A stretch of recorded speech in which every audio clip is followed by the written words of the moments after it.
We are being also live streamed. We also are live streamed on Facebook. So the recordings always go up a couple of days afterwards on our YouTube channel. But if you think there's anybody who might be interested, you're welcome to also refer them to the Facebook channel, and they can follow along there as well. And good afternoon to everybody. It's really wonderful to have you here. My name's Robin Whittaker, and Andrew Wambua and I are co-founders of Africa Voices Dialogue. Our other co-founder Aziz will be with us shortly. And I'm going to also ask, please, Jenny, if you can maybe introduce quickly the Really team so that people can meet all of you. No, then we'll pull the slides up and start. So Jenny. Thank you so much. Yep. If you can hear me. Yeah, thank you so much, Robin, and good morning, good afternoon, good evening to the teams joining us from the various parts of the world. Such a pleasure to have you with us this evening. It's evening in Kenya. I'm Virginia Gindiru, working at Zizi Africa Foundation and championing on behalf of Really Africa, an initiative around parental engagement and empowerment, seeking to unpack what real parental empowerment looks like and what real engagement would look like in our context.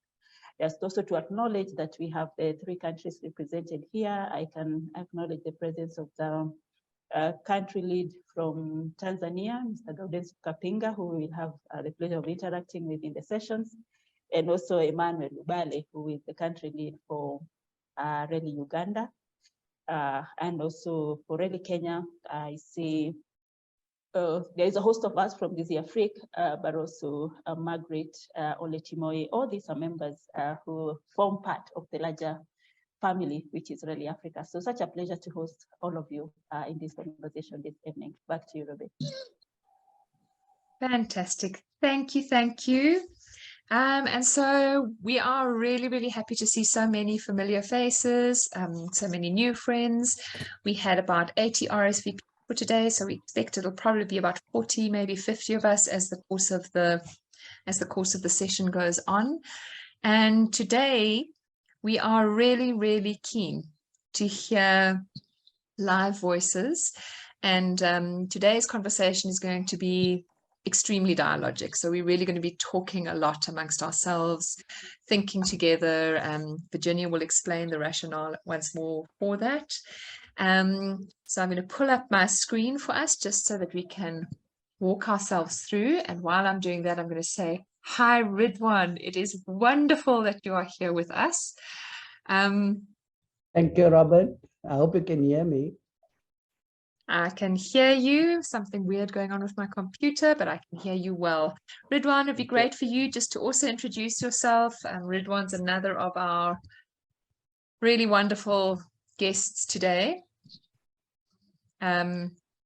He's a guest reflector. So as I was saying to you, James, talks happening, the goal is to be in conversation, but we have invited a couple of individuals who are extremely experienced and have a wealth of knowledge in the space of parental engagement and empowerment to be with us and listen to us and think together with us.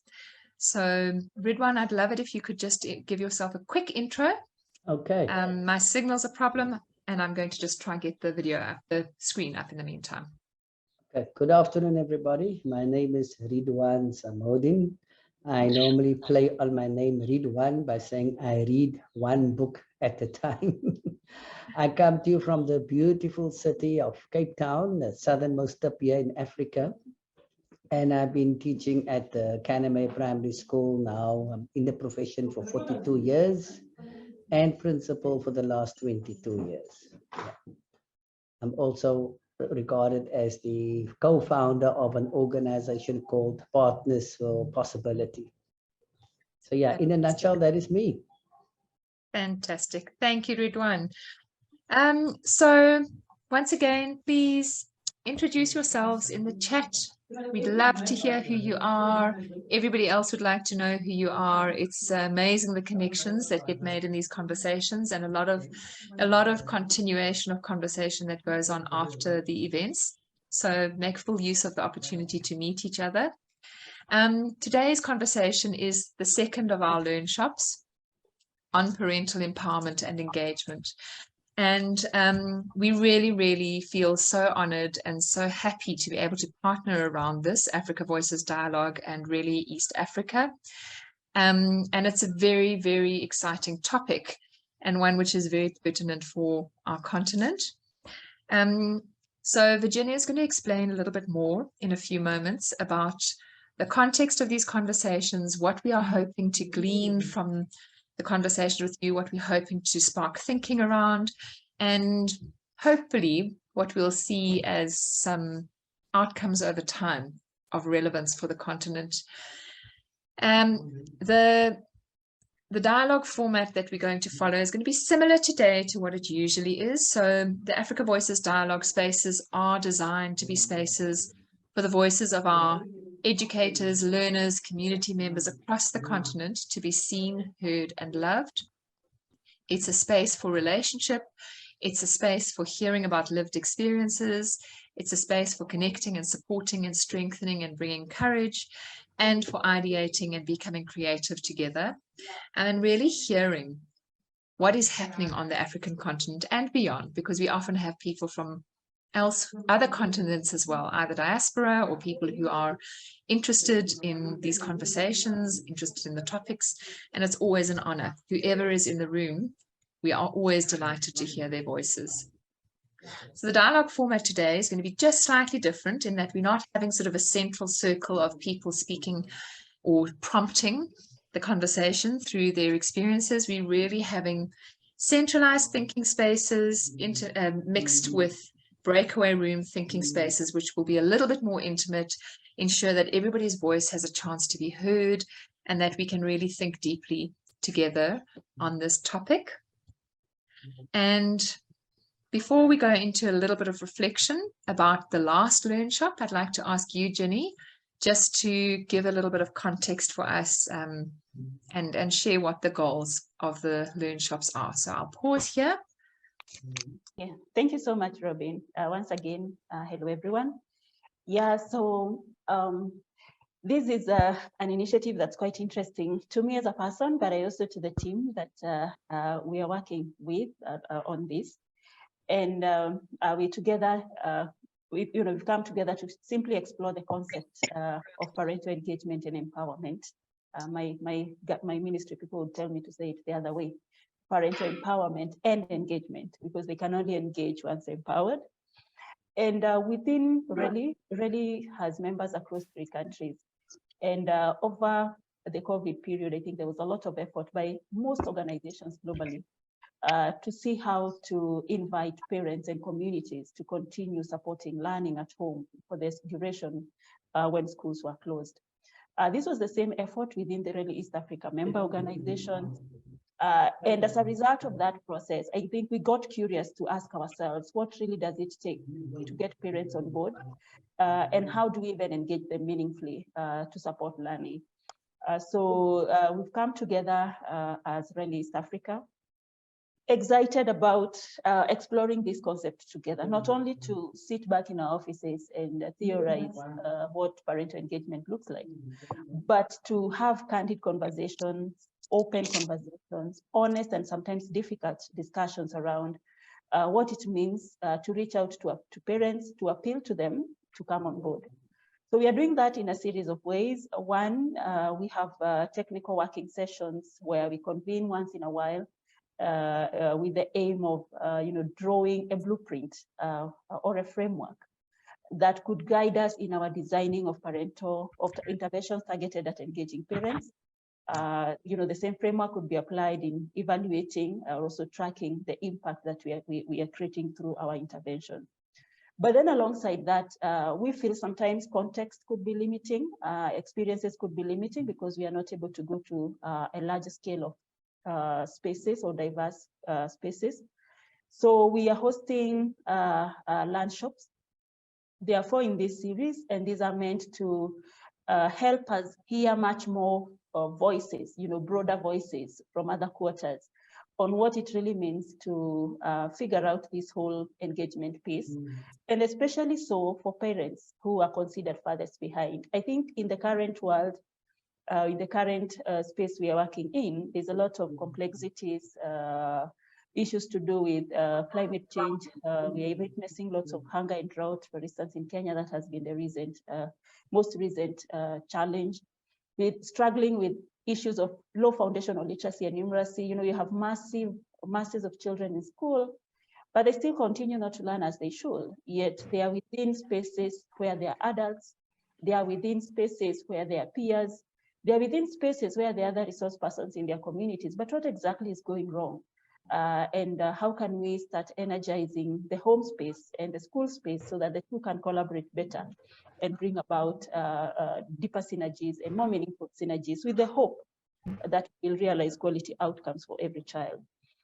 So this is our second in the series. The first one was just a general discussion on what we perceive parental engagement to be, what we think is critical for us to focus on. So this second one, as a result of our technical working sessions, we were able to earmark 4 areas that we wanted to better understand while with parents. And one of them is communication. The second one is collaboration. The third one is capacity sharing. And the fourth one is leveraging resources. And this followed a process of systematic documentation of what organizations are doing and trying to unpack what has been the core focus of parental engagement interventions in the region. So we earmarked these 4 things because they seemed to emerge as cross-cutting in most of the interventions. And we asked ourselves, might they be really the pillars upon which parental engagement should be operationalized? And so we drafted what we're calling a framework to want to learn more about each of these concepts at length and to see how it could be applied in different contexts.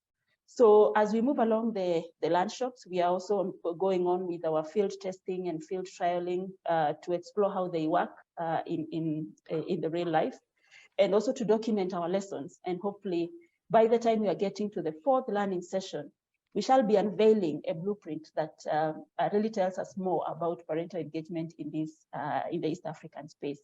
So really keep up with us. This second one today, we are having a deep dive into communication and collaboration. So really inviting you to tell us or to share with us your experiences or even your unanswered questions on what really would we consider as critical, the enablers, the barriers, the unexplored assumptions that we may want to consider. And the third and fourth one. So in the final one, we will be sharing results of some field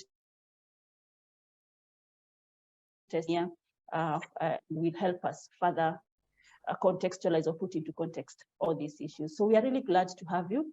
As Robin said, it's an open discussion.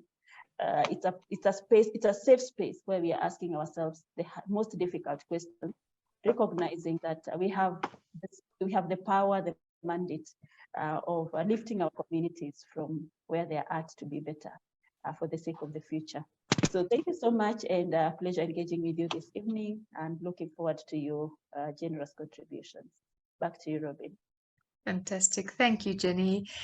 Wonderful. So as Jenny said, we're really hoping for a conversation that is full of questions and more questions and less full of certainty and more answers, but really looking to explore the edges of our experiences and our thinking about engaging with community. And when we talk about parents, we mean parents in the term most broadly applied when you think about children. So people who care about children, people who are most intimately involved, whether they are their biological parents or not, but those who are intimately involved in the caregiving of a child and have an interest in their learning and education journey.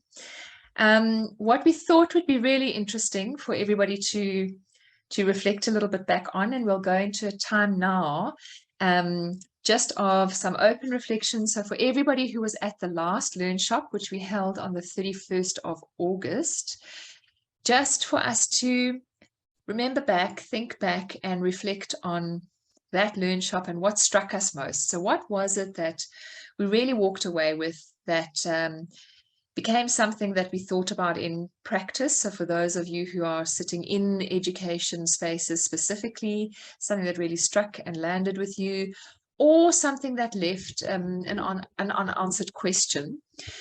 We have an amazing young woman, Anne Cheptu, who has done some incredible work for us in terms of collating a lot of the reflections that came back. So when we RSVP for the Learnshops, we always ask your opinion and thoughts, because it is just such an important guide for how the conversation unfolds, and also to start our own thinking. So what Anne did, she's an intern with the Really group, is that she really collated the data that came off our RSVP from the first Learnshop series, the first in the Learnshop series. And we wanted to reflect back to you and spark your memory a little bit with some of that. And so, you know, just to have a look at what was forthcoming. So I think we had about 140 RSVPs, but not everybody, you don't have to answer the questions that are on the RSVP form. So we had about 98 really interesting responses and valid survey responses, and people who did respond to the survey component. And quite interesting and really lovely to see how rich the diversity of thought is in these conversations. So 16 different countries represented, and at least 75 different organizations' perspectives being brought. So an individual from at least 75 different organizations. And demographically, in terms of the work that, the work that respondents do, we have about, I've lost my screen behind there. 47, almost half of those are directly in the education space, so educators at one level or another. Just sort of almost 20% sitting as psychologists, counselors, program mentors, so people who really take a mentorship role in the education space in one way or another. And then researchers, so people sitting in tertiary spaces or as researchers, honors students, master students, PhD candidates, monitoring, evaluation, and learning in civil society organizations, making up about another 15%, and then kind of a broad spectrum of community society, about another quarter. So really, really fantastic representation from all of you, and very interesting to hear those perspectives coming through. And then just the feedback. So we asked a couple of pertinent questions about what you guys felt the general levels of parental engagement in education in your own communities were. And 22%, which is actually really, really fantastically encouraging, felt that it was high or extremely high, which is great. And then obviously almost 80% not so great, so moderate to low, but really good to hear that there is a big, so 20% is a significant amount for that kind of quantum of answers, of people feeling that actually there is significant engagement. And then also just re-invited a little bit more. So this is obviously collating lots of 98 different qualitative answers into 2 very succinct statements. So there's a lot of richness behind this. But really the overarching sort of theme in terms of what our understanding of what we mean by parental empowerment and engagement is, firstly, that these 2 things go hand in hand. They can't be easily separated. Empowerment is giving parents the support they need to support their children. And engagement means that they feel part of the journey. And so, yeah, that was the overall definition. And then the final question, really, I think it's the final question, was the influence that parents and families and caregivers have on learning fell into 3 broad categories. It's not the final, but 3 broad categories. So influence that parents have as being key in learners' progress and their overall well-being and their ability to learn. Parents as partners to educators, and parents as motivators for learners. So people who really cheerlead the children and the young people learning in our education, our formal education spaces. And then last 2 sort of areas what we're really interested in, what the Really team is really interested in, is not this conversation in the context of well-resourced communities and well-resourced parents. They're really interested, and we are really interested in understanding how do those parents and those communities, sort of using the term furthest behind, so those at the greatest disadvantages, how might they be best empowered to support learning? And these were the responses from you guys. So capacity building, training, educating parents, involving and supporting parents, community engagement, conversations, campaigns, seminars, real engagement with parents, and then a small number sort of creating accelerated programs. And then there was a bit of reflection on what actually is taking place. So what are the initiatives either already taking place within your communities to support parents and to get them in, to grow their sense of agency and empowerment, and to get them engaged in the learning journey of youth? Or what do you feel might be very effective? So lots of people, again, communication, dialogue, engagement. Then campaigns, training, mentorship, really hosting community activities, adult education, making sure parents are involved, creating awareness. So, Anne, I don't know if you have anything that you would like to add, because you had a lot of insight into this data. If there is anything that you would like to add, please do. But otherwise, let's give Anne a sec. And after that, just some general reflections from the people in the room who were at that first session. What struck you? Hi, Robin. I think you've covered everything, and I'm really looking forward for the team for their comments. Thank you. Fantastic. Thank you. Thank you. So we'd really love a little reflection back.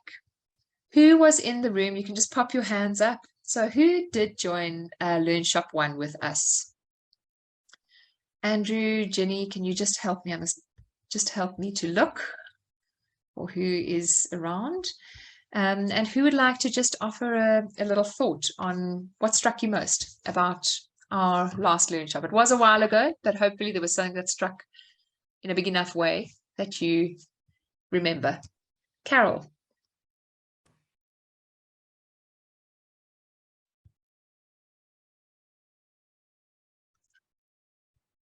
So, Carol, I see your hand is up. Carol is muted. Maybe she can unmute herself.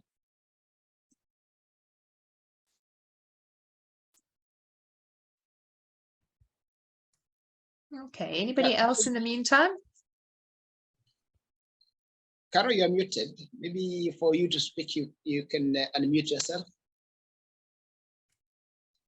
I'm in a very nice place.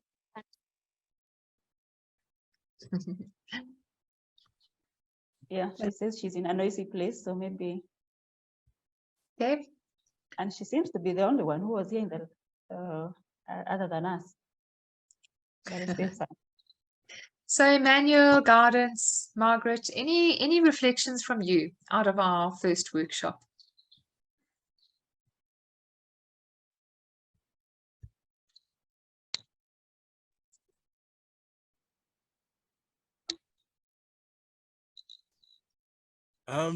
Thank you, Robin. Hi, everyone. Greetings from Nairobi, interestingly. I'm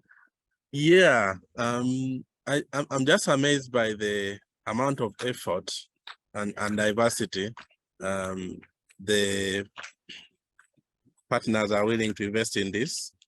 You know, just looking at the map of the reach, about 78 organizations across 16 countries, means that this is an issue so pertinent. And actually, it's partly why we are in Nairobi. So it's so interesting that you know, these efforts are you know, getting that maximum attention they surely deserve. And I think the community of people in the sector almost, I used to treat this as something on the surface, but it's deep. And listening to people from the previous call share the experiences and what this means to them was also powerful. But even today, looking forward to more interesting and more insightful experiences from people that have a lot to share about this. But to me, what's exciting is, as a convener of people in the sector, is the level of interest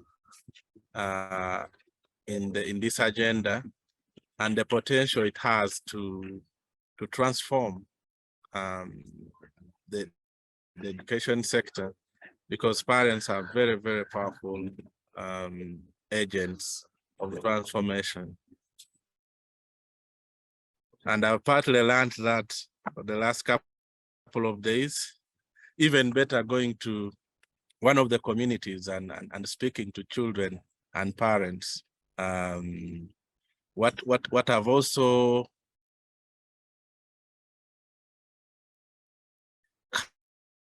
kind of learned is that we shouldn't assume so much that they are not, and what they are doing, and diversify some of the initiatives, like deepen the engagement and awareness about the issue. There is no doubt that this is so important,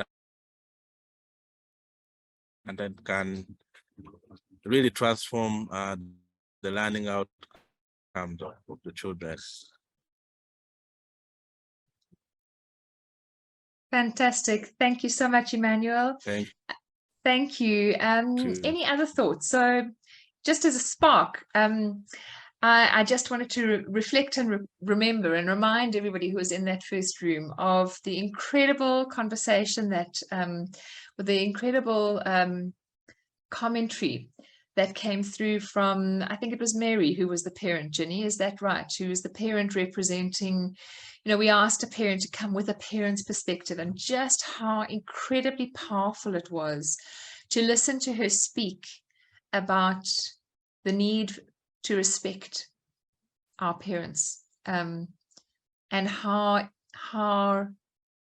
when you feel disrespected as a parent, and we don't realize as educators that we are subtly disrespecting parents sometimes, how profoundly disempowering that can be.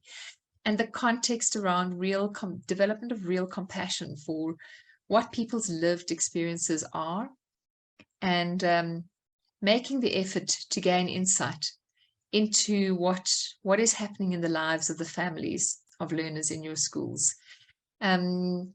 So Irene, I don't know if you want to comment any more on that, or if there's anybody else you'd like to just offer a last comment before we go into some conversations in breakaway rooms.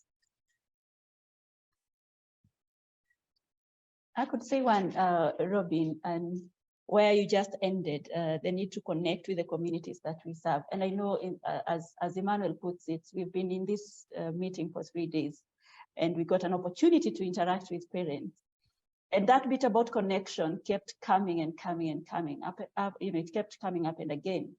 And really, this is the essence of these conversations, because sometimes when you're designing, when you're implementing, when you're intervening, we potentially never realize what really matters to them. And when you hear them asking for that connection, that respect, I see it as also part of connection. So how to get closer to them so that they can board this bandwagon for us to move. So I'm really looking at what are these strategic issues that we need to be focusing on to bring about that connection, that level of respect that these communities would desire so much to see in us. Thanks. Thank you so much, Can I say something? Can I say something? Sorry, I'm time bad. Yes, Robert. Thank you. My name is Engineer Robert. I'm part of the presidential working party on educational reforms in Kenya. And the issue that is being discussed here is very, very pertinent. AFCON rounds, and myself, I'm also association of parents association, because I'm chair of one of the primary schools in Nairobi. And actually, parental engagement is something that is so pertinent, because you find that with this one, some measures should be put in place, whereby being in contact with parents, it really, when the teachers, that one should be the teachers and how to engage. It brings a lot of changes, especially when the teachers, in terms of, they try to help parents, maybe regular exercise parents, let them understand the importance of how learners are, or whatever the learners are.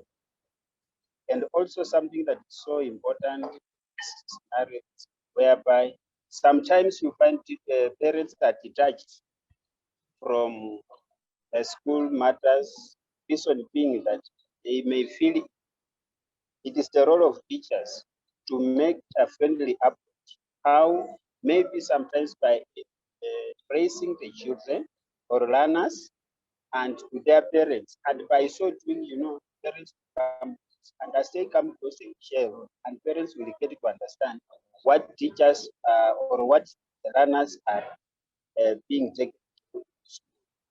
And there's something of essence is that let teachers also take time. Maybe they are able to know where the learners are coming from their homes. They can even pay this to the homes of the learners and engage with parents and talk with them freely. And as they do that, parents will very much interact and come to the children, get to know what normally goes on in school.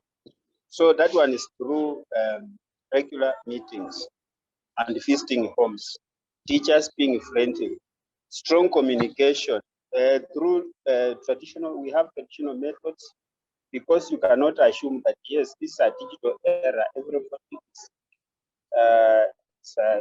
technologically, there are those parents who do not have, there are those areas without internet, parents with smartphones, the level of poverty and also illiteracy is very high. So you cannot assume, you can't just map like everybody, places are different. And as you know, embracing the SDG number 4 is very, very much important to keep these pertinent issues and make sure that parental engagement is fully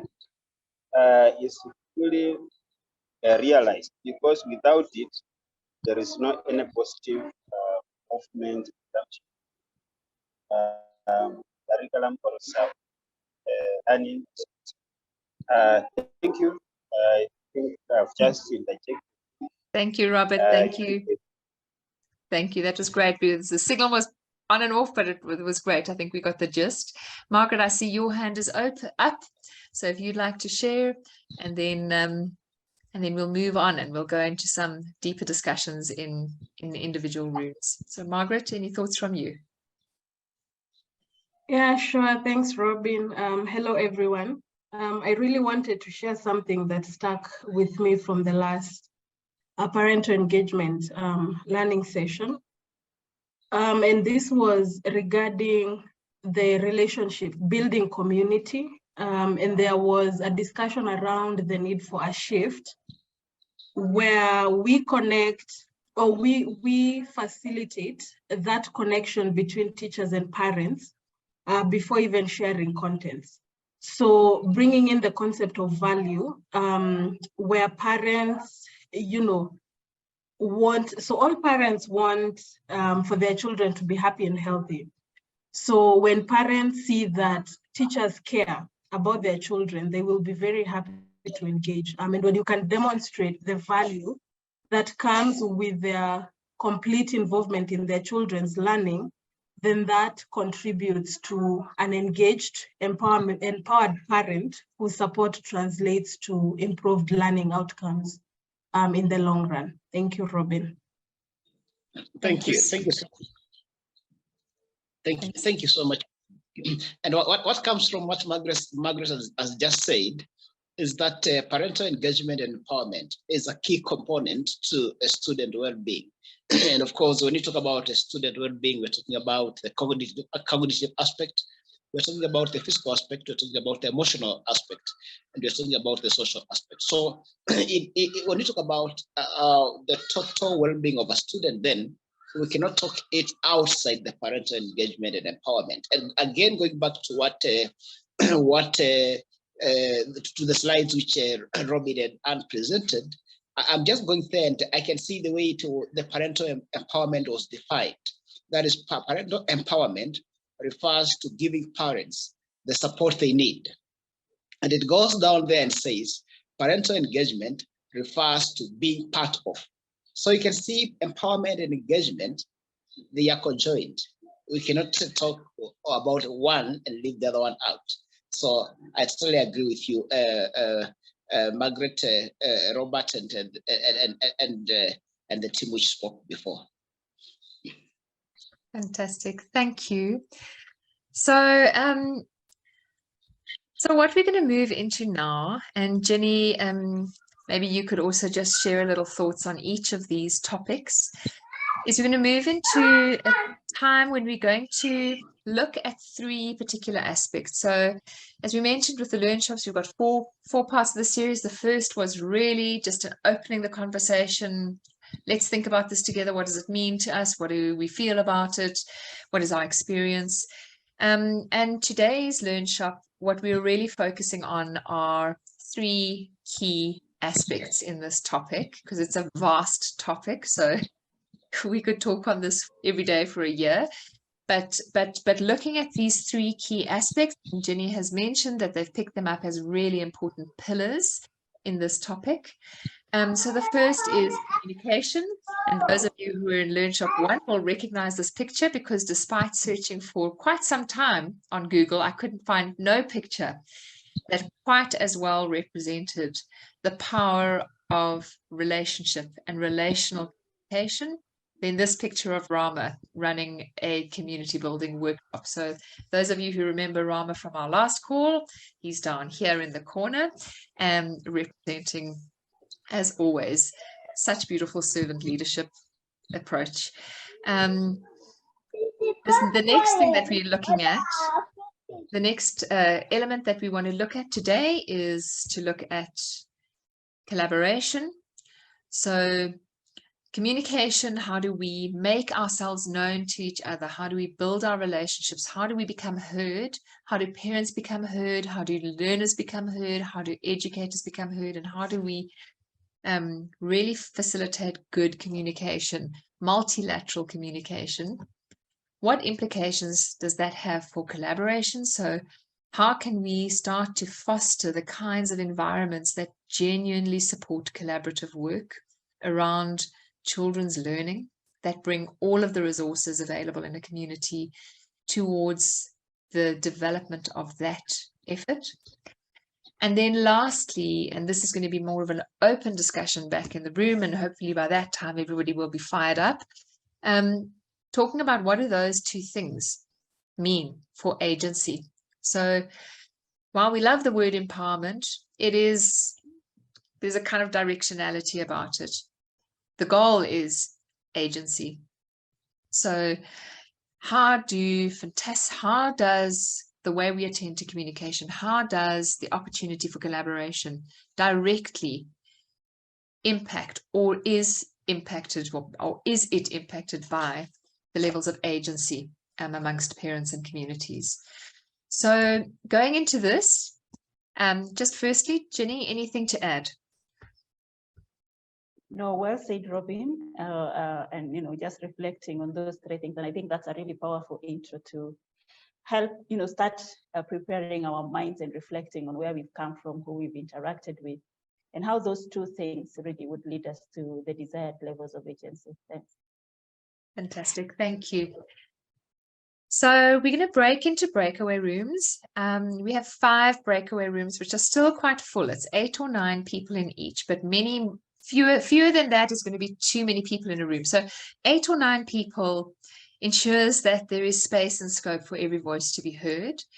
In each room, we have somebody who will just help hold the conversation. They will not control it, but they will be listening out for where the movement is happening, making sure we hope that every voice is heard. We do want every voice to be heard. So when you find yourself in a room, bring your opinion. If you're not sure about bringing your opinion, please know we're really interested in your opinion. So bring your opinion. Also in the room will be somebody who will just help with note taking. Because it's not the exact people that we thought for each room, I'm just going to read out who is in each room. So in room 1, Margaret and Irene, you will be together. In room 2 are Andrew and Gardens and James are also in that room. So Andrew, Gardens, James. In room 3 is Virginia, and Fistar has said that he will help with note taking in your room, Jenny. And then in room 5 is Emmanuel and Anne Cheptu. So guys, so that you know, please hold that space. And if one of you could just capture, just take us some notes. The reason for that is we really do want to try and gather the richness of what's coming through the conversations, so that they can go into this framework that can help us mirror ourselves back to ourselves better and see what we feel on this continent about the topic of parental involvement and empowerment and engagement. So I'm going to open the rooms. When you're in your rooms, if your videos allow you to, without cutting your signal, please pop your videos on. Spend time looking in each other's eyes, listening to each other. Make space for every voice to be heard. Pay attention to who hasn't been heard. Make sure you invite them in. We'll have 20 minutes in the room, which is quite a lot of time. And I promise you, when you get to the end, it'll feel like it's been nothing at all. So 20 minutes in each room. The main question we're asking is very broad and open-ended. The primary question. So what do you feel matters most in strengthening communication between parents and caregivers and families and other education stakeholders? Now, you can go a lot of places with that question. So go the places that it takes you. We'd be quite interested to understand, you know, who do you feel are needed in these conversations? How do we bring them in? How do we welcome them in? What are some of the sort of unverbalized or unspoken assumptions, presumptions that we have that either hinder or better facilitate communication happening? So those are just sort of some of the areas, but go where you like with this question. And we're then going to bring everybody back, and we'd love to hear what sparked in each of those rooms for you. So the rooms will open now. If anybody's battling, I'm going to be in the main room. I'll help you into other rooms. And then I'll pop in once everybody's sorted to one of the rooms. So enjoy the conversation. 20 minutes from now, I'll send a broadcast note at about 18 minutes past, just so that you're aware, or 18 minutes in, and yeah, enjoy the conversations.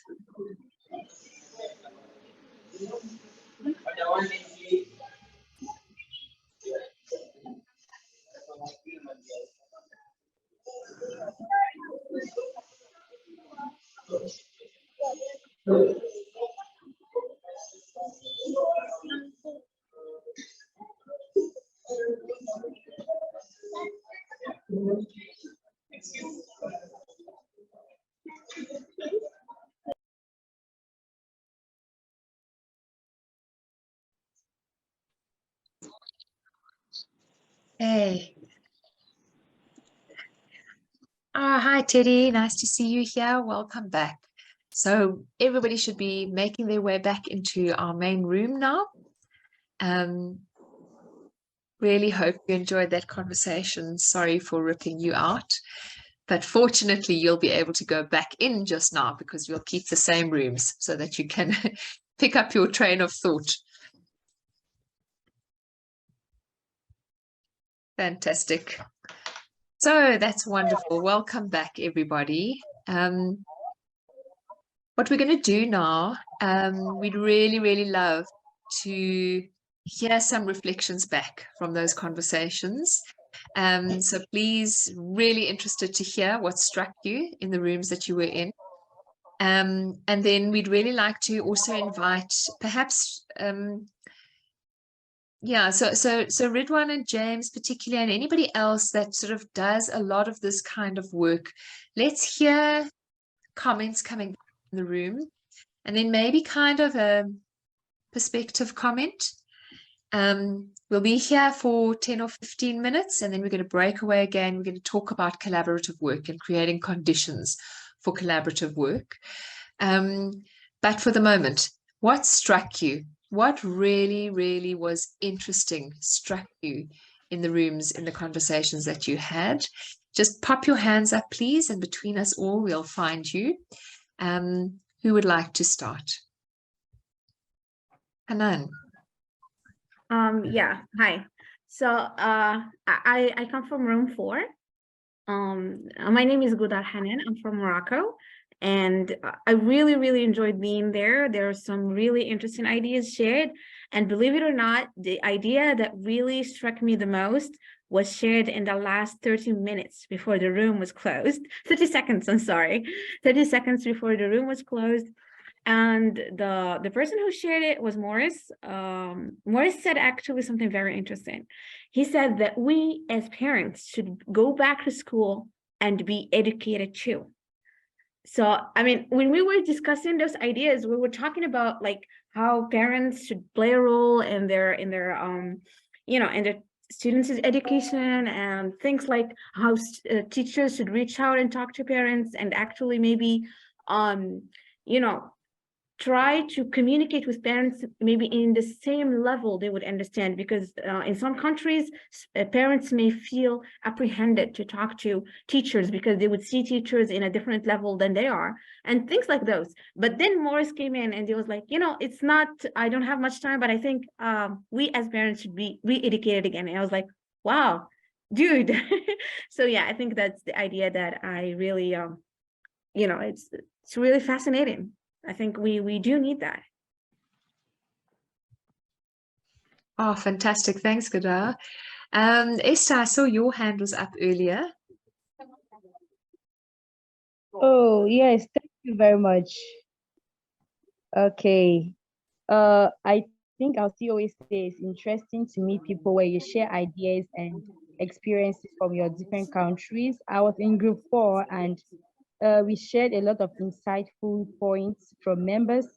And I would say one of the points I picked, not that there were no other important points, every point was very good and essential for the discussion, where we had a teacher in our group who explained the fact that teachers with parents look at teachers, they see education or the work teachers do in a more technical way, meaning they think it's something that is so complex that they cannot understand. They look at it like it's irreproachable, but it's easy because it's not like we are asking parents to come and take the place of teachers. A teacher will be a teacher at their profession, but how can they engage, and how can communication help them to create an enabling environment for the education of their children?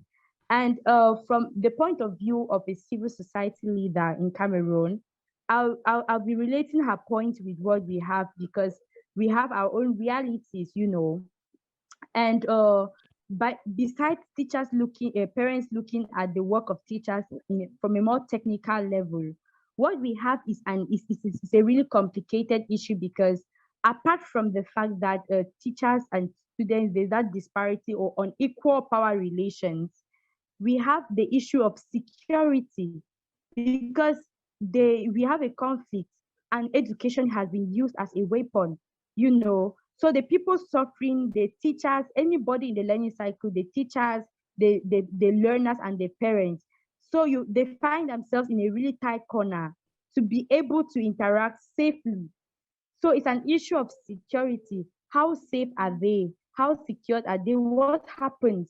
Do you get to be abducted after that? Do you get to be affected because you are called a terrorist or a blackleg or a traitor for sending your child to school? As I explained, it's also called like education in a conflict affected setting. You understand how traumatic it is. And while working with separated, unaccompanied children and orphans with or displaced children, you discover that they also bring it now to the classroom, and the conversation between students and teachers sometimes can be violent based on the experiences that those children have had from where they're coming from. You know, and at some point we went to our schools, we asked children to draw on the board, and whatever children drew, they draw guns. That's their own piece of art. What they draw is they draw guns. They draw people with blood oozing out. They draw people crying, because those are the messages that picked from where they're coming from. If they've been able to secure a little safe space where they can go to school in their drawing books, or if they're asked to come to class doing art and craft, what can you draw? A child draws a gun. They don't draw anything that is bringing peace or unity or social cohesion. So you see that it's a traumatic experience where they must not say it out, but you have the non-verbal cues that explain everything, and it's difficult. So it's a complex situation, and if we are handling at the level of Cameroon, we need to tackle it from the grassroots to be sure that we don't bring superficial or cosmetic solutions to help the children, the parents, and the teachers. Because if you're a parent who has brought your child, let's say from a condo city or from a village where all schools have been burned, and you bring the child to Boya, the child is unable, first of all, that you yourself, who is a parent that has displaced, has not yet understood the conditions of living there, toddlers of being able to interact perfectly with the teachers, and you're moving with the trauma in you. And so you just don't want to talk too much about the education of your children because you know it's already an issue going to school. So that's what we have. Sorry, I might be talking too much, but because the education of children in Cameroon has been drawn back for more than 5 years. So it's possible to see a child whose friend in a safe zone has been going to school for 5 years, and the other person in the conflict zone has not been able to go to school for 5 years. That is 5 years difference. That means by that time, somebody is almost done completing primary education, and another person is still in the house. And even so, the catching up, I know we have a lot of, like, let's catch up and do a lot. But if the person that is brought from the rural community and you come to class and you meet children who are way younger than you in that class, it also has that effect to play on children. And so the communication has to be from 2 dimensions. On the psychology of both children and parents, because parents are also traumatized having their children at home for not having gone to school. It's a two-way issue.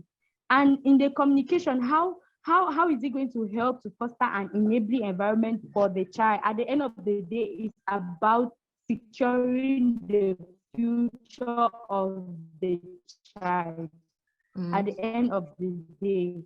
So those are the existing realities in Cameroon. And also, if they come to school, how are their needs met in school? Apart from registration, do they actually have access to the materials that they need to use in school? Because children who live from conflict zones and come to safe zones, their parents have accompanied them or come along with them to the safe zone. So they have also lost their source of livelihood. Thank you so much, Esther. I think that's just incredibly powerful and very, very relevant. That's the situation we find ourselves. And they tend to have a lot of crowded classrooms. They have a lot of crowded classrooms in the safe areas. You have a teacher having 100 and above students in their classroom size. Probably if we have a lot of IEC materials to share with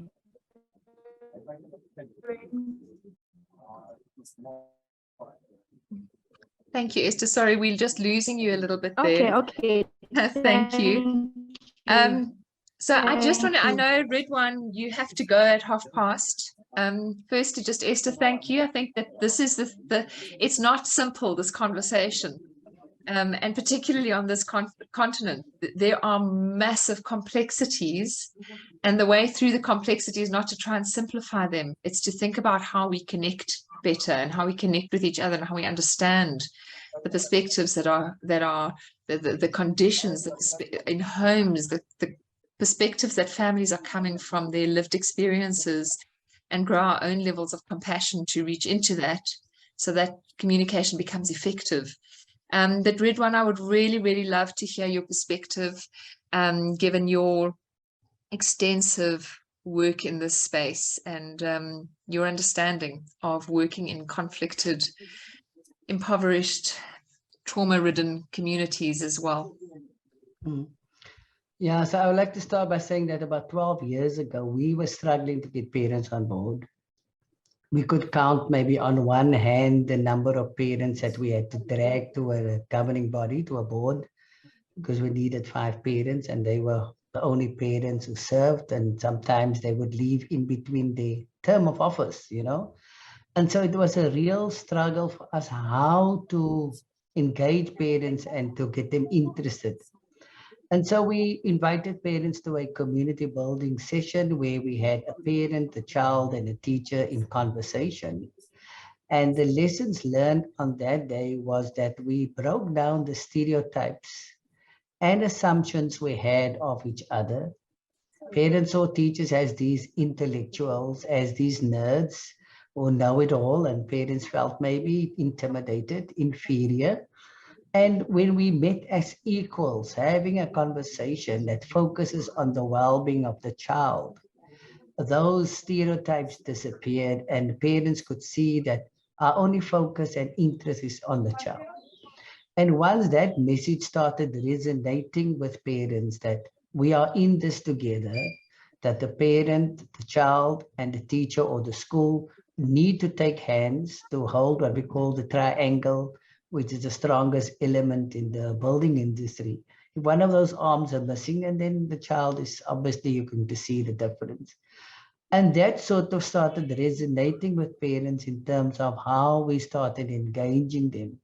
But also we treated parents as equals and we invited them in, you know. We didn't speak down on them, but we honored them in a sense that we were listening to them, we welcomed their ideas, and we asked them to collaborate with the school to come and assist us because we needed their hands. And then, so in essence, this is what we have done to bring parents on board. A critical thing for us was in communication is the language that we use. We always try and celebrate something at the school to create a positive vibe in the community. When I speak to my parents, for example, we call Kaname a KPS, so we call them, I will send WhatsApp messages to about 90% of parents. I know we're fortunate that we can communicate via WhatsApp as well as through letters and emails, but WhatsApp is the primary means of communication. And I have to ensure that those messages are always positive. So I, for example, say, good evening, passionate parents or precious parents, you know, letting them uplift them. And we speak about our children, we say our KPS clever kids, or we will call them, you know, uplifting names. And in that way, that starts resonating with parents. And so right at the beginning, when our learners come in the reception year, we sign a 50-50 contract with parents. We assure parents that we will do our bit in terms of the education, but we need them to commit to taking 50% of educating our children and sign an agreement, which in essence says that they will attend meetings, they will correct report cards, they will pay their fees, they will assist with fundraising, and they will attend meetings to hear how the children are progressing. And so in that way, we have a commitment from parents right at the word go to walk this journey with us. And part of that is that we have an NGO that trains parents over 8-week period of how they can assist their children with their schoolwork. And we find that that program has been very well received. It's given parents a lot of confidence. in breaking down some of the challenges they may have in understanding some of the work. Or basically, we also would train parents in how to assist the children with reading, which is our key focus at our school. So there are many little things that we have done to welcome parents, invite them in and honor them, to make them feel that they belong to the school, that they are part and parcel of the school. But it starts with us first making the children feel that this is a safe place, that this is a place where they belong. And when they have that sense, then parents automatically come on board. Also, what we have done in terms of raising funds, we make sure that we involve the children, that everything is focused around the children. You know, those days of a karaoke evening or a snack dance, parents don't show up. We've just had 2 nights of sold out concerts and parents fighting for tickets to come to the concert.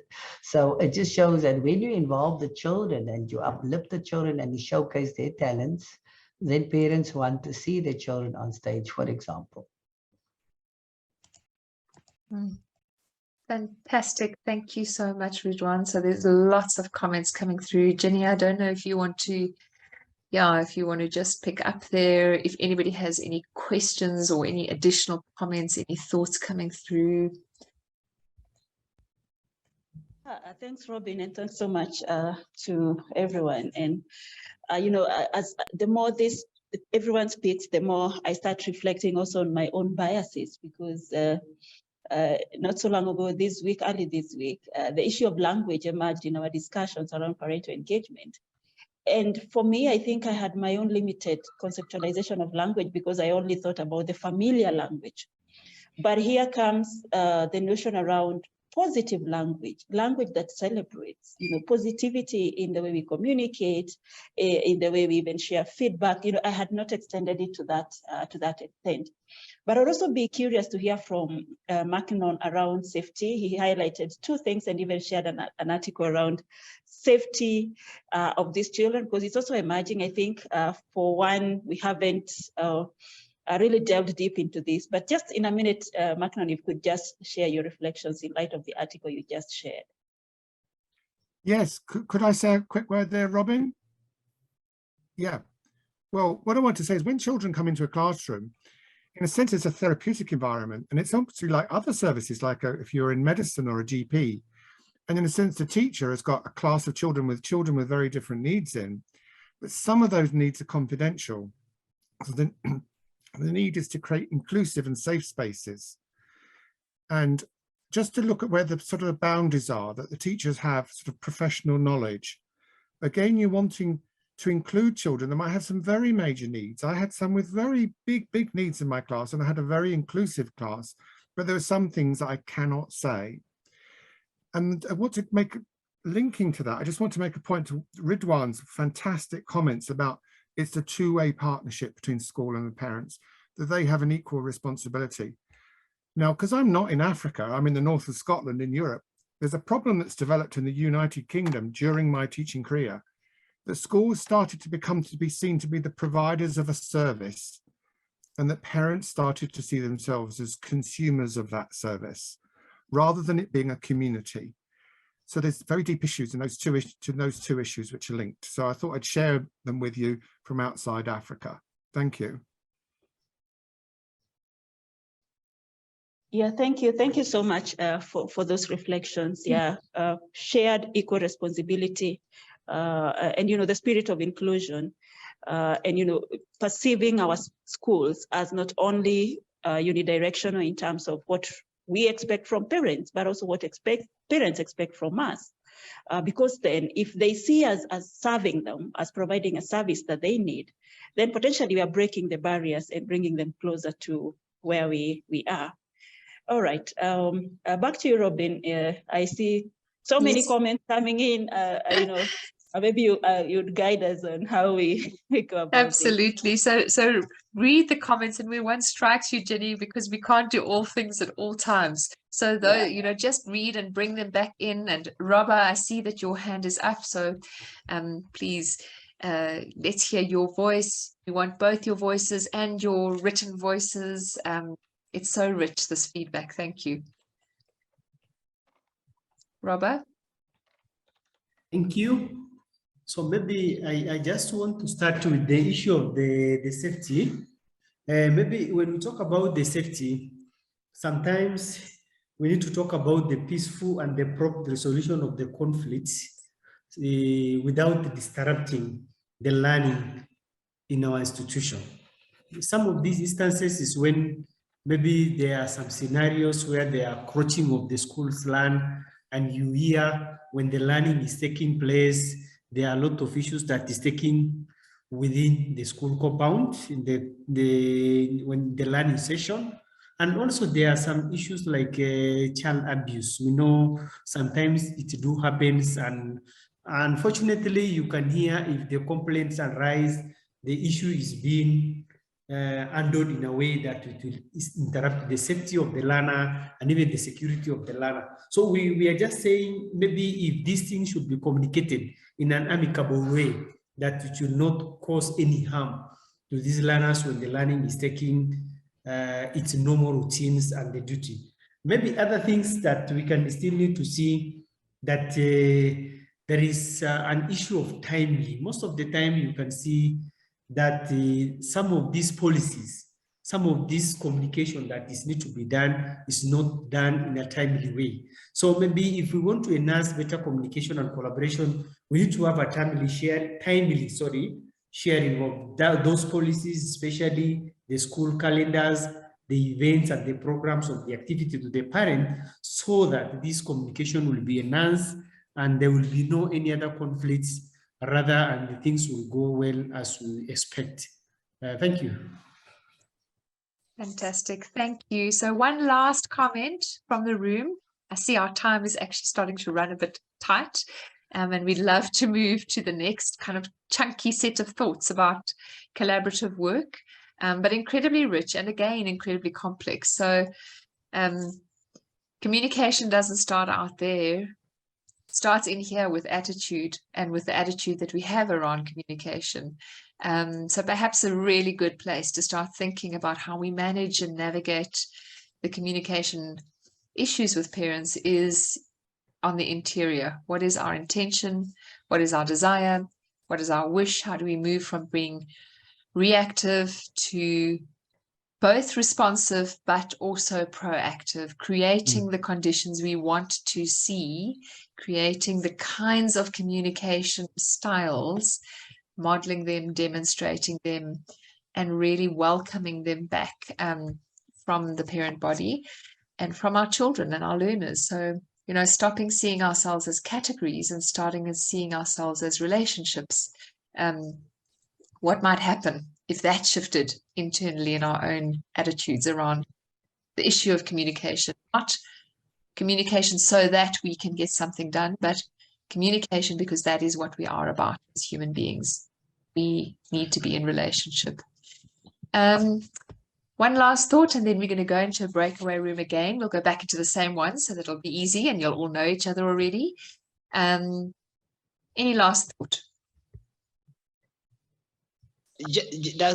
Robin, does James Boro, do you have something to talk about communication from your group? Thanks, Andrew. I think I've shared most of the bits on chat, but as you highlighted in our group, of course, we talked about the clarity of and you know how to package this information, because sometimes you know we also think like parents are also technocrats, and you know we want to complicate things, and how we communicate to them, it's you know it should be in a very clear way, so that even when you think about the channel of communication, it should be very straightforward for this parent, because you don't want to complicate things, like you know, not assuming that they will understand everything that you're trying to communicate. And I think I had highlighted earlier about the sense of belongingness for these parents, and how it affects, you know, things to do with collaboration. So that also is well connected to the self-esteem issue, because like for you to collaborate, for you to communicate, like to have good communication between the school and the parents, you know, these people must feel that they own they own that space. But if they feel like they are just there to be seen, not to be heard, you know, it becomes even a bit crazy, you know, to engage these people. You are telling people to take a back seat, but yes, yet you are saying that you are engaging them. So it's, I think trying to strike a balance between the two is a very critical issue, you know, when it comes to collaborating with the parents. So I think I had highlighted them on the chat, but you know, those are the two key issues. Thank you. And Thank you so much. Thank you. Really appreciate. Fantastic. Robin? Fantastic. Thank you. So back into the next round of discussions. I think I said to you, you will be shocked by how time flies. So time is flying on us. And what we'd really love to do is to go back into those same rooms and to start thinking about, so we want to communicate in order to really create generative environments, and we want our children to thrive. And we know, because it's an inherent knowledge, that children thrive when the adults around them work well together. But we grapple with that, it's difficult. And so the question for this breakaway room is not specifics around what kinds of collaborations, you know, collaborations to do what, not the work part. The question is, what are the kinds of conditions that allow for effective collaboration to happen? So the collaboration can be about any number of issues, but there's something about the way we create conditions of being together that really creates fertile ground for people to be able to work together. So today's, well, this session's question is, what are the conditions that allow for effective collaboration to happen? I'm going to pop it in the chat as well. And then we'll go back into our breakaway rooms. Ooh.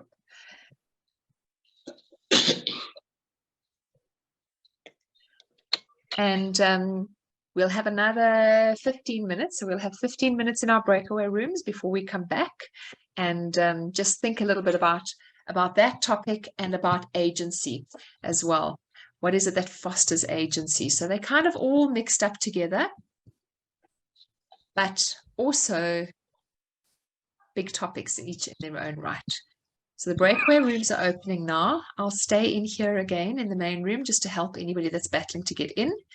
And yeah, you will find them slightly attenuated, but hopefully still plenty of people to have a good conversation with in there. All right, so the rooms are open. And I will see you back in 15, well, we will all see each other in 15 minutes.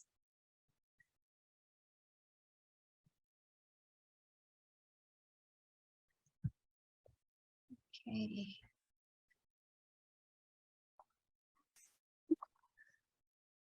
Welcome back, Irene and Concilia.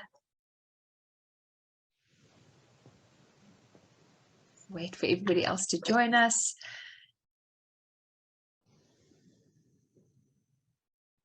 Irene, Concilia, did you make your way into a room eventually? Ah, fantastic.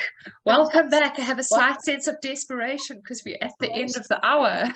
It's terrible. Virginia, do you see why we say 2.5 hours? It should be 3 hours, actually. I'm telling you, Jim, all day. It's terrible. Well, welcome back, everybody. I hope that was amazing. The room I was in was on fire. Incredible conversations happening. And please, please, please, love to hear some reflections. So we're aware, we said from, you know, a 2-hour session, and we're at the end of the 2 hours. For those who are able, we will keep the session going for a little bit more conversation so that we can conclude well, but we do understand that some of you may have other commitments and need to jump off. Before that happens, can you share your thoughts, please? What really sparked for you in that breakout room? What about that conversation ignited some very fresh thinking? And what is that fresh thinking? So, we're going to kick off with you again, Esther.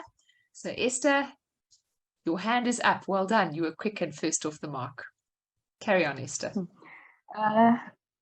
Okay, thank you. During our group one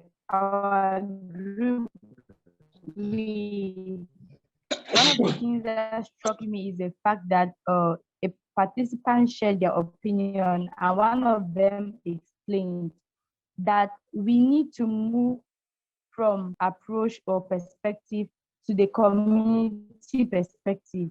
That is going to really help in fostering collaboration. Why? Because if parents keep playing the role of consumers while the service providers, then there will never be that collaboration,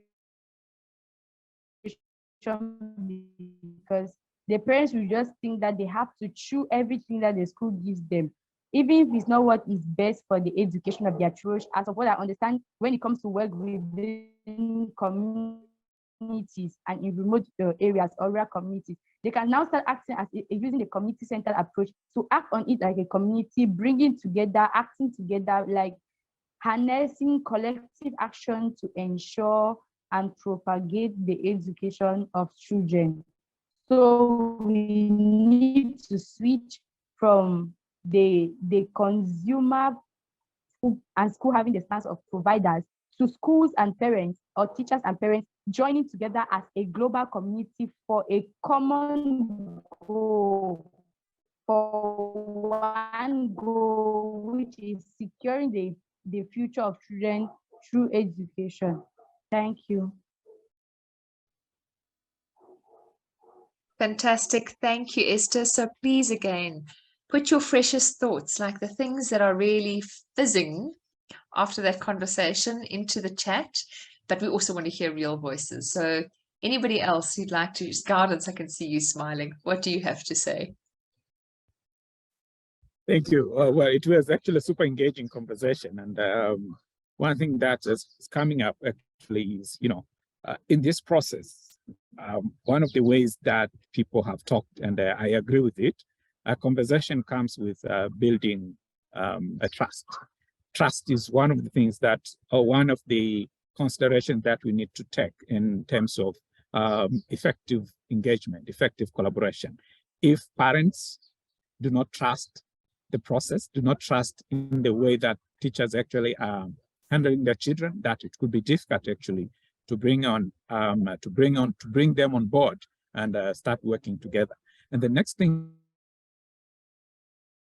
which are children at the center of the process, because they're the ones now who first are the channels and also are like the super beneficiaries of that process.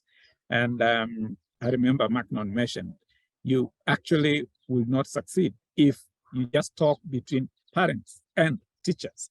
At the same time, children in the middle, you don't engage them. The thinking process of children might be difficult, but might be different from the way parents are actually thinking, the way teachers are assuming the process could.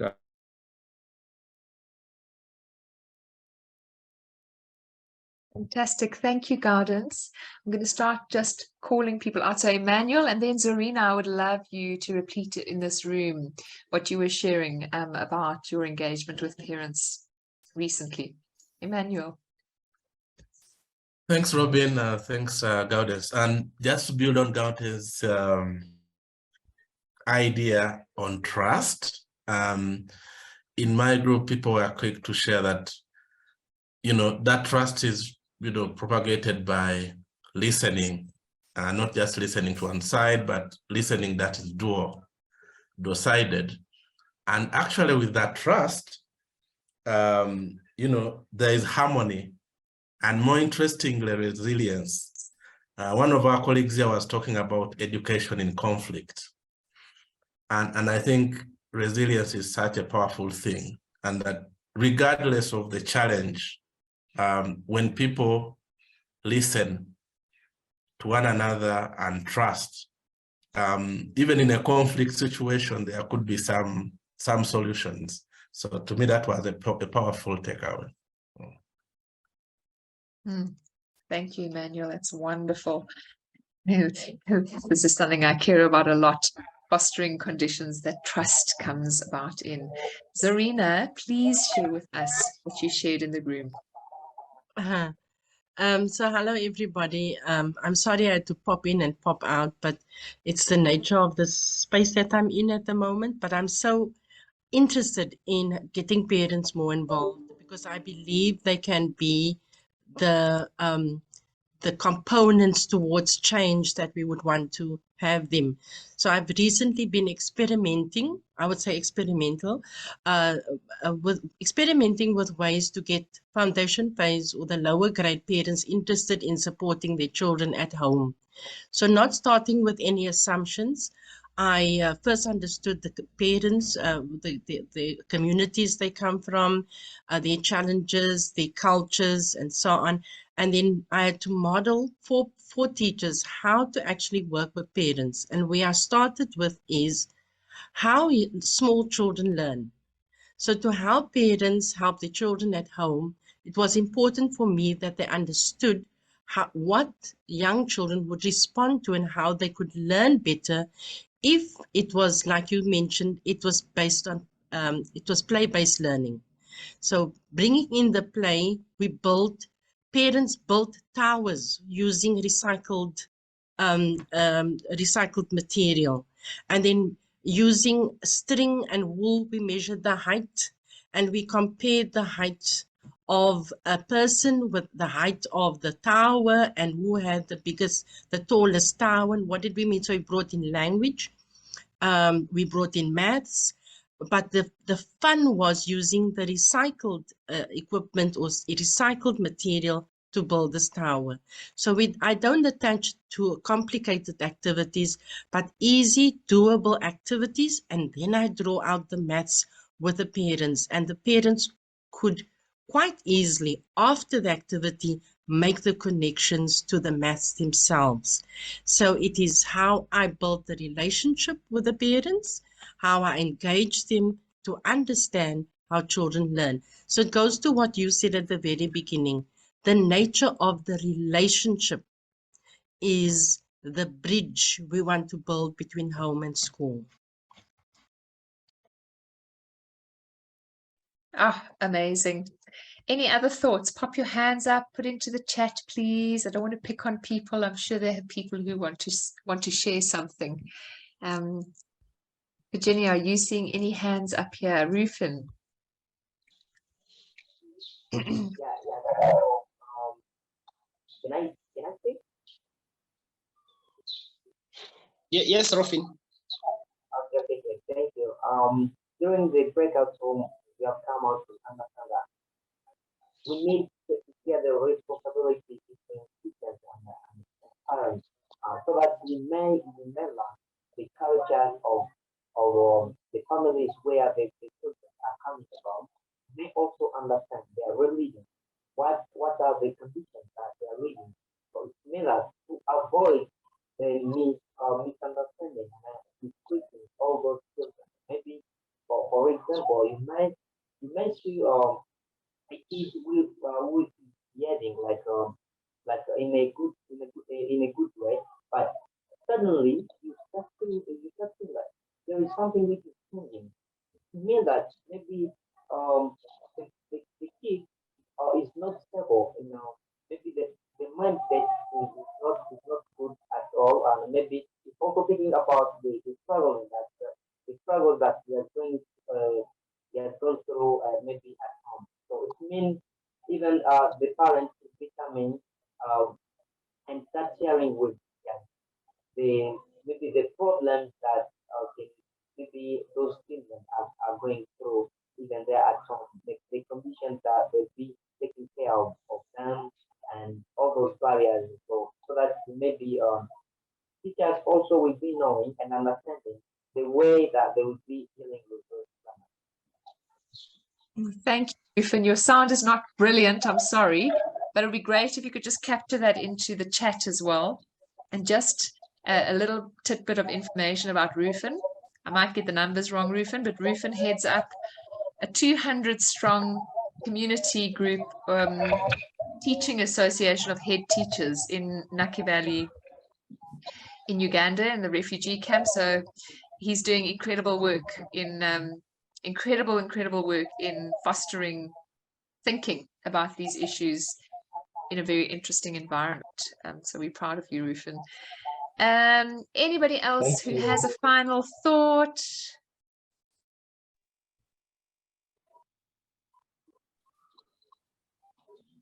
Thanks, Maurice. Bring your voice to that.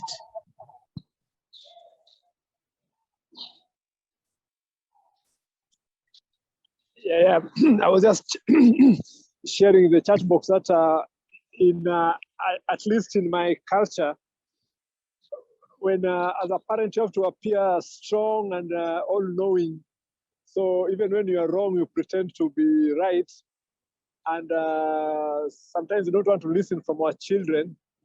And therefore, I think part of the learning, part of the training, that's, I don't know who can create that forum is, but for parents to know that sometimes we might not know everything.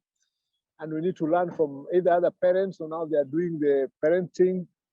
And so this can even be formalized in schools that there are parental classes to help parents to become better parents, generally speaking. So the issue of just being vulnerable and learning to create an environment where you can have an open discussion with maybe your child, and also if a teacher also tells you something, we kind of unlearn what we know and also learning, because like for example in Kenya, what children are being taught now is a bit different from what we were taught when we were young.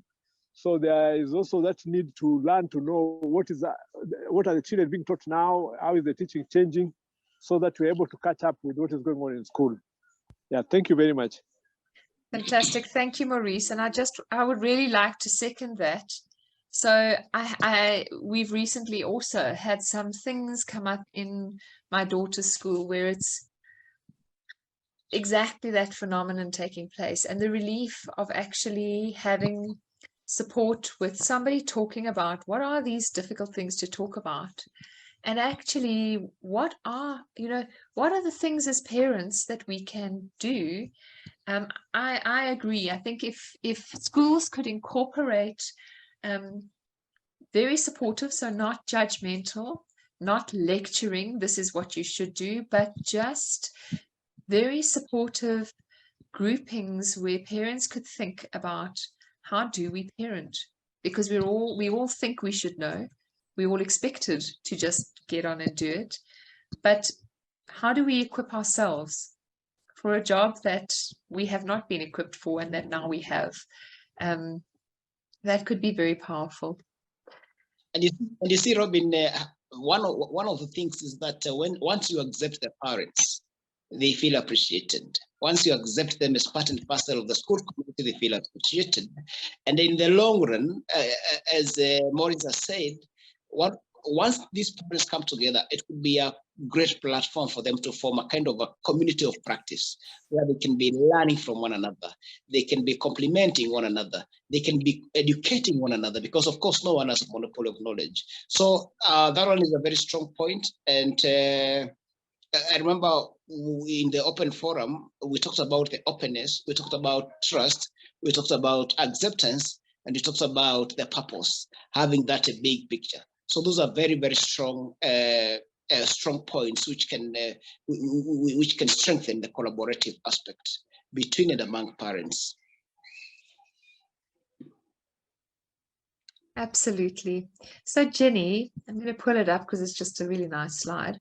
But to Jenny and your team, the one thing that we also wanted to just really bring this all together with is, what implications do these conversations have for thinking about parental agency, or agency in the sense, agency in the context of learning? So Jenny, just if I can hand over to you and ask if you can just share some thoughts. What is your feeling here? Yeah, thank you so much. And quite a lot of discussion. And I want to pick up from where the last comments made by Maurice around how do we ever sit to pause and reflect about the gap, the information gap that exists? in that even in the face of curriculum revision, reviews like the reforms we are experiencing currently as a country. And so many people have made fun about how in early childhood settings these days, there's a bit around being taught sounds, abukudu, whatever, the phonics. But in the previous generation, it was A for A and nothing associated with the sound system.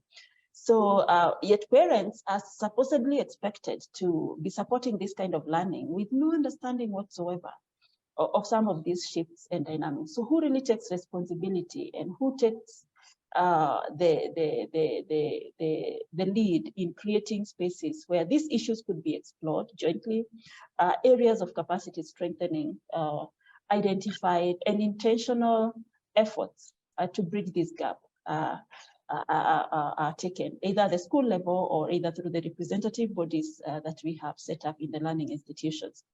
And so in thinking about agency, we dream, or it's the dream of everyone, that learners, learn, or learners are thriving in spaces where parents are not so much detached from their parent. And you like that parents, one of the people who spoke in my room, Fiston, said that isn't it time that we acknowledge that what the parent teaches is not necessarily what the teacher teaches, and vice versa. And how do we allow both parties to play their role while also creating a point, an nexus for the two to collaborate on areas of mutual interest and areas where they have the capacity to do so. So I think this is just a quick 5-7 minute session to hear from us. What does that agency, what is that energy? Because the thing is, we would love to be in a space where parents own it. Parents can demand space to be part of their children's learning. Parents step up and feel like they would want to contribute and feel meaningfully connected to these learning processes in whatever capacity, whether they're experiencing low literacy, whether they have limited digital experiences, whether they have limited familiarity with curriculum, there's what they can do. And so this is a space for us to quickly reflect on that bit, how communication and collaboration, because it may not happen. What I've heard from all of us today is that it may not happen if we are not aware. And the awareness is not coming from just the schools telling the parents. It's even the parents coming in and saying, this is what we would want to see. The awareness is also extending to the community. In the last breakout room, one of the speakers said that we need to explore an environment in which parents are aware, teachers and schools are aware, but also the community is aware of what quality learning means for these children. And these three actors being able to connect with each other. So we are looking at that micro system at the very basic grassroots to champion this level of change.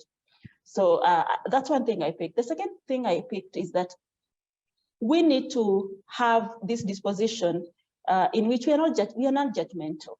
Are we pulling ourselves out and opening up the space for genuine conversation and genuine collaboration?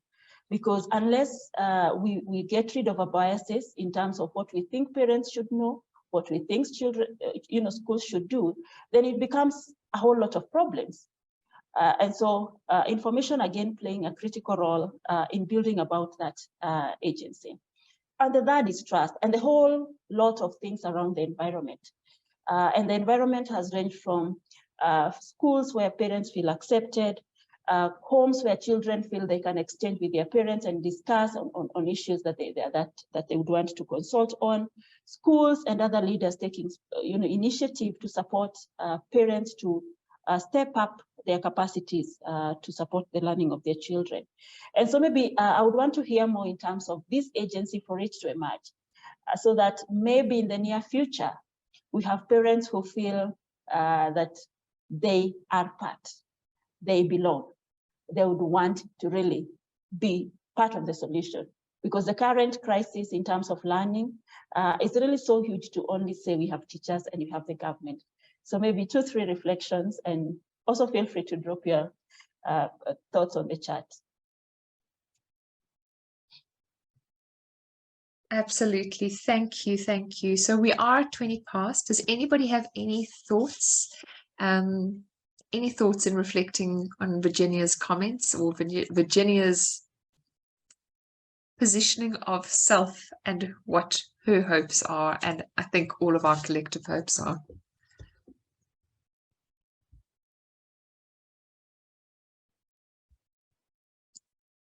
Wonderful.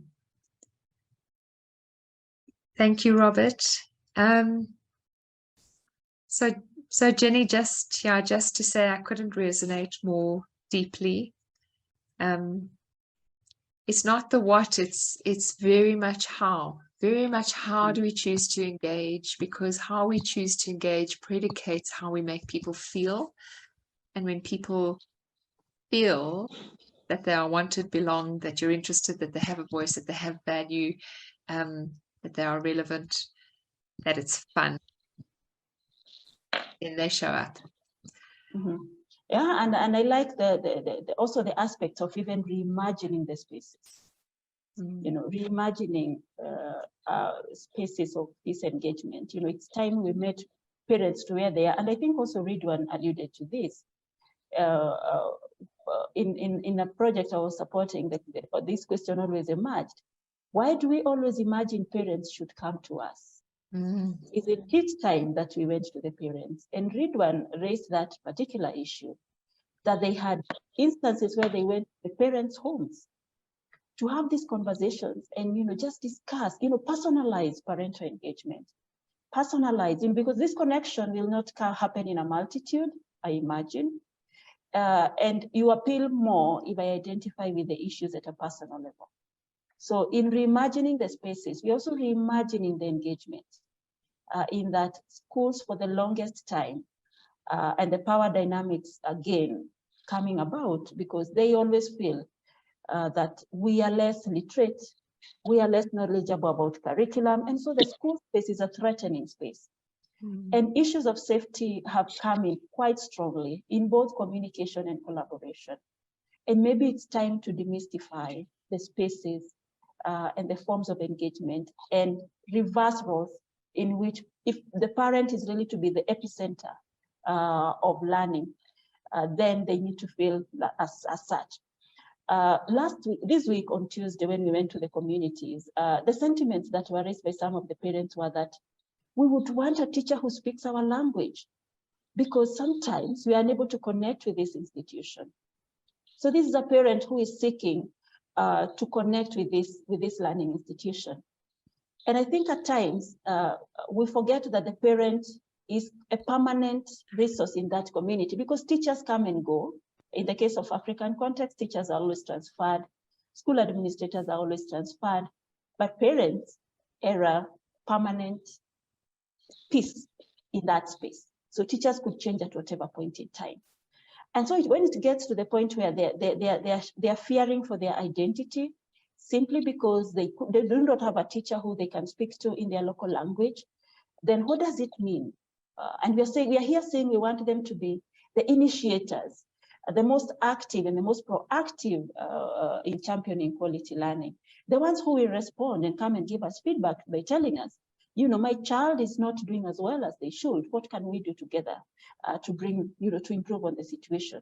What happens when they don't have the language, you know, to do that, to negotiate for that with their teachers? So really pushing us to the verge of maybe we have dreamt for a long time that and accorded schools powers that we need to rethink and see how to turn the tables and parents are brought to a scenario, rather a point at which they feel, yes, we hold the power. We also, schools are accountable to us in as much as we are accountable to them. And that my voice counts, and also that the spaces that we are engaging in do not necessarily have to be me taking the 7-kilometer walk to get to the school, but the school can also come to where I am. The marketplace, like Carol puts it, the religious spaces of worship, like we're always convening. So, I mean, such a lot of things when you think about agency, but I would really be keen to hear if anyone has additional reflections. Back to you, Robin. Fantastic. Thank you. All right. So what we're going to do, thank you for the additional time that you've all afforded us. We're just going to share the thoughts for the next Learnshop. So the next Learnshop is going to be taking place in March of 2023. We don't have an exact date yet. I think we're all like rather wrung out by the end of the year now. But it'll be in March, probably mid to end of March. And we really, really hope that you will join us again, because this is a thread of continuous conversation. And it's a thread of continuous conversation that we really want to practice so that we can hold the thinking and we can grow the thinking and we can start to experiment together and take some of these things out and just utilize them in our own spaces.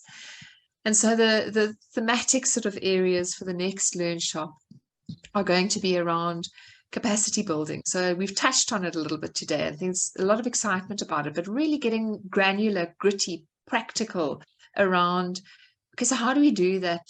How are people doing it? How could we do it? What could we imagine? Around building the capacities of our parent bodies to really be effective and to feel joy in supporting learning, not to be lectured at, but to actually gain those skills for themselves and be able to use them and implement them at home. And then the second component is to think, and this will segue into our fourth session, but to think about what are the kinds of systems, so what are the structures that we can build that support parental empowerment and engagement, and how do we also, so this is sort of two-sided, how do we integrate these practices into our existing systems, or how do we really smuggle them in so that systems can transform to create, from a structural point of view, spaces for parents to feel that they are equal partners. What might that look like? So that's session 3. Please do join us. The invites will come out probably 3 or 4 weeks before. And we'd love to see many of you here again, because the conversation is continuous. And then before we end, we would love to share with you from our Africa Voices dialogue perspective a little video that some people in this call are actually on, which is just a little celebration. You know, we've been so blessed to meet you all over the last 2 years. Some of you we've met many times, some once or twice, some are brand new. But we really feel that the quality of the relationships that we've built in this online space has been phenomenal. And a couple of us were extraordinarily blessed 2 weeks ago to have been able to meet in person. And the experience was, I've never experienced anything quite like this, meeting strangers who are family. So as a little taster, because we want to do more and more of this, as COVID is sort of lightened, travel is improving, we just hope that the capacity to do this and the opportunity to do this happens more and more and more in pockets, in big groups, in tiny groups, that we're actually able to take these conversations and bring them into physical relational spaces and really strengthen the conversations in that way. So we hope that you enjoy this. Please do listen to the end, because we now have a resident rap artist in Africa Voices Dialogue, and we won't close when it's finished. So those who want to stay, you're welcome to stay. Those who need to go, thank you, and have a wonderful, wonderful December break. And here we go. Thank you, and goodbye. Okay.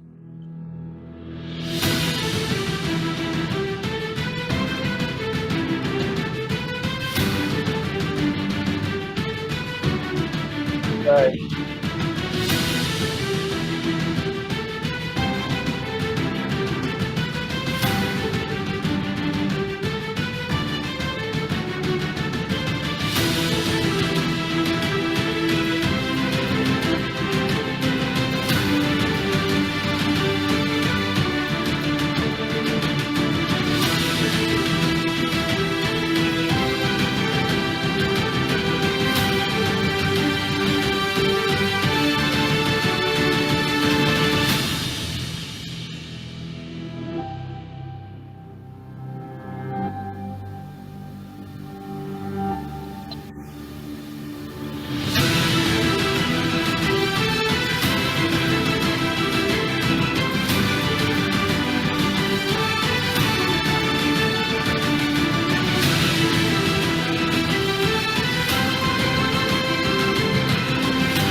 AVD forever. AVD forever. AVD forever. AVD forever. AVD forever. Thank you, everybody. Have a wonderful, wonderful, wonderful, wonderful weekend and very happy December.